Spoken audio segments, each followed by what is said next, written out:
Berita Sumsel 24 jam hari ini. Bagi Anda yang berkeinginan mencoba bisnis baru, mungkin bisa melirik usaha ternak lebah kelanceng. Selain jenis lebah tidak bersengat ini cukup mudah diternak, madu yang dihasilkan juga banyak dicari oleh warga Palembang. Ternak lebah kelanceng cukup berpotensi jika Anda yang ingin mencoba usaha baru. Selain mudah diternak, lebah ini menghasilkan madu yang kaya dengan kandungan propolis dan bipolen. Manajer marketing PT MBM, perusahaan yang mengelola ternak lebah kelanceng, Meli Patrin mengatakan ternak lebah kelanceng sangat mudah, bahkan untuk pemula sekalipun karena hanya diletakkan di perkarangan rumah dan sudah bisa berkembang biak sendiri. Kemudahan lainnya tidak perlu memberi makan karena lebah bisa mencari makan sendiri, tidak perlu membersihkan kotoran dan tidak bau.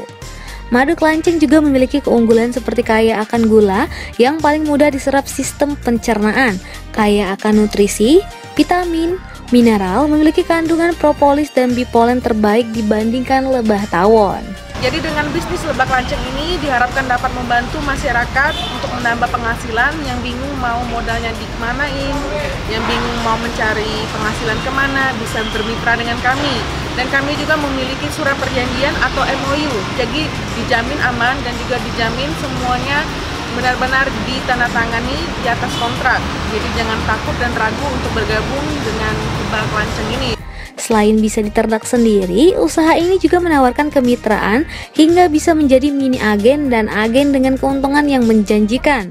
Jika berminat dengan usaha ini, PT MBM menawarkan harga Rp1.300.000 per kotak sebagai modal bibit dan dalam 3 bulan akan mendapatkan keuntungan sebesar Rp300.000 pada saat panen madu. PT MBM atau PT Mahakarya Berkah Madani ini pusatnya ada di Bandung. Kemudian ada cabangnya di Cirebon, Cikarang, dan yang keempat cabangnya ada di Palembang ini. Kami perusahaan yang baru, sangat-sangat baru di sini, tapi kami sudah memiliki banyak mitra. Jadi jangan diragukan lagi karena kita sudah punya 4 cabang dan jadilah bergabung bersama mitra kami. Kami bermitra di bagian lebah ini itu untuk membantu masyarakat. Kami juga punya produk madu, punya produk sabun, dan juga nantinya ada kosmetik, dan juga kami akan mengekspor madu-madu kami sudah tersebar ke Australia. Jadi memang hasil dari ternak madu yang kami ternak dan bermitra bersama masyarakat kami jadikan sebagai madu yang bisa mencegah berbagai penyakit dan juga menjadi produk sabun untuk kecantikan nantinya, dan juga kami ekspor ke luar negeri seperti itu. Reporter Ella Sulistiana, juru kamera Ahadi Parit, palfresh.com. Pemirsa, keindahan alam di Kabupaten Lahat sangat berpotensi dalam menarik wisatawan. Jika sebelumnya ada air terjun Gunduk dan air terjun Laye, kali ini ada air terjun Tebing Sialang. Menariknya, sekitar air terjun tersebut banyak ditumbuhi pohon kecubung. Jika Anda sedang berada di Kabupaten Lahat, banyak sekali wisata alam yang bisa Anda kunjungi. Salah satunya air terjun Tebing Sialang. Air terjun yang berada di Pulau Panas, Kecamatan Tanjung Sakti Bumi ini banyak ditumbuhi pohon kecubung, sehingga menambah eksotisme kawasan tersebut. Untuk menuju air terjun ini harus menempuh 83 km dari pusat kota Kabupaten Lahat. Sepanjang perjalanan akan ditemukan perkebunan kopi dengan kontur jalan yang menanjak. Sesampai di lokasi air terjun akan ditemui banyak pohon kecubung. Selain itu, kawasan itu juga memiliki udara yang segar, air yang jernih dan dingin. Kami bersama Panorama Eko Lahat mengunjungi air terjun Tebing Sialang di desa Pulau Panas, Kecamatan Tanjung Sakti Bumi, Kabupaten Lahat. Air terjun ini masih sangat alami dan begitu indah. Air terjun dengan ketinggian sekitar 30 meter dengan airnya yang jernih, dan di bawahnya kita bisa mandi menikmati segarnya udara Tanjung Sakti. Reporter dan juru kamera Bernard, palfresh.com. Museum Negeri Sumatera Selatan kedatangan 2 penggiat budaya dari Indonesia Hidden Heritage Jakarta kemarin. Kedatangan mereka untuk menawarkan program promosi kreatif di media sosial sehingga bisa dikenal secara nasional dan internasional. Aktifnya pengelola Museum Negeri Sumatera Selatan dalam menggelar kegiatan beberapa bulan terakhir menarik minat Indonesia Hidden Heritage untuk menawarkan program promosi.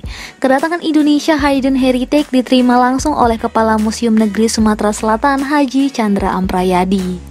KO Founder Indonesia Hidden Heritage Nova Wazir menjelaskan, promosi kegiatan museum bisa dilakukan dengan kekuatan media sosial.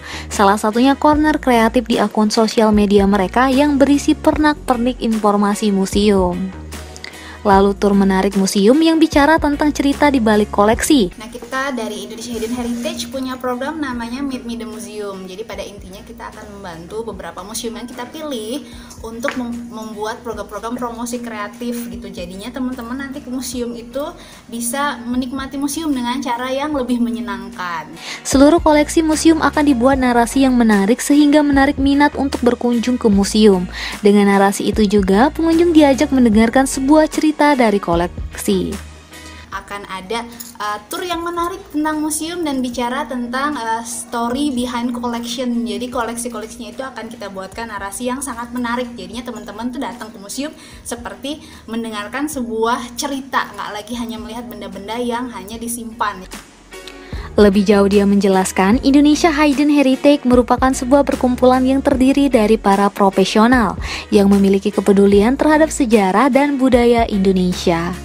Perkumpulan ini bertujuan untuk mempromosikan tempat bersejarah dan cagar budaya dari berbagai daerah di Indonesia sebagai sebuah ikon wisata, termasuk mempromosikan produk lokal yang dihasilkan dari tangan perajin.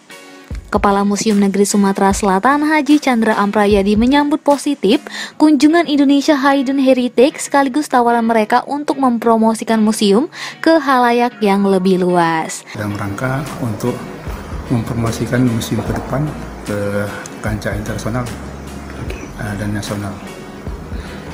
Mereka mempromosikan melalui media sosial, pameran-pameran di tingkat nasional dan internasional di tempat-tempat tertentu. Mereka ini sudah mendapat kepercayaan dari WHO untuk mempromosikan pariwisata terutama museum. Reporter dan juru kamera Citra Utama, palpres.com. Berita terakhir Sumsel 24 jam hari ini. Dinas Perhubungan Sumatera Selatan menggelar operasi kelaikan jalan di Kabupaten Muara Enim, tepatnya di Simpang Kepur, Kota Muara Enim. Dalam razia ini sebanyak 32 kendaraan tak layak jalan terjaring razia. Puluhan petugas Dishub dibantu anggota Satlantas Polres Muara Enim dan polisi militer menyetopi sejumlah kendaraan yang melintasi gerbang masuk Kabupaten Muara Enim. Petugas meminta pengendara menunjukkan surat-surat kendaraan. Hasilnya beberapa kendaraan berjenis truk, pick-up hingga minibus banyak dalam kondisi tak layak jalan. Kepala Bidang Angkutan dan Jalan Dishub Sumsel Kurniawan mengatakan, operasi layak jalan di Kabupaten Muara Enim merupakan daerah ketiga setelah berlangsung di Kota Palembang dan Ogan Komering Ulu. Razia kali ini menitik beratkan pelanggar yang menyangkut ketidaklayakan kendaraan. Selama razia digelar, pihaknya menyebut telah menjaring sebanyak 32 kendaraan tak layak jalan yang masuk ke Kabupaten Muara Enim. Razia akan digelar rutin ini untuk menjaga ketertiban dan mencegah terjadinya kecelakaan angkutan umum di wilayah Provinsi Sumatera Selatan. Reporter dan juru kamera Ahmad Fuad, palpres.com.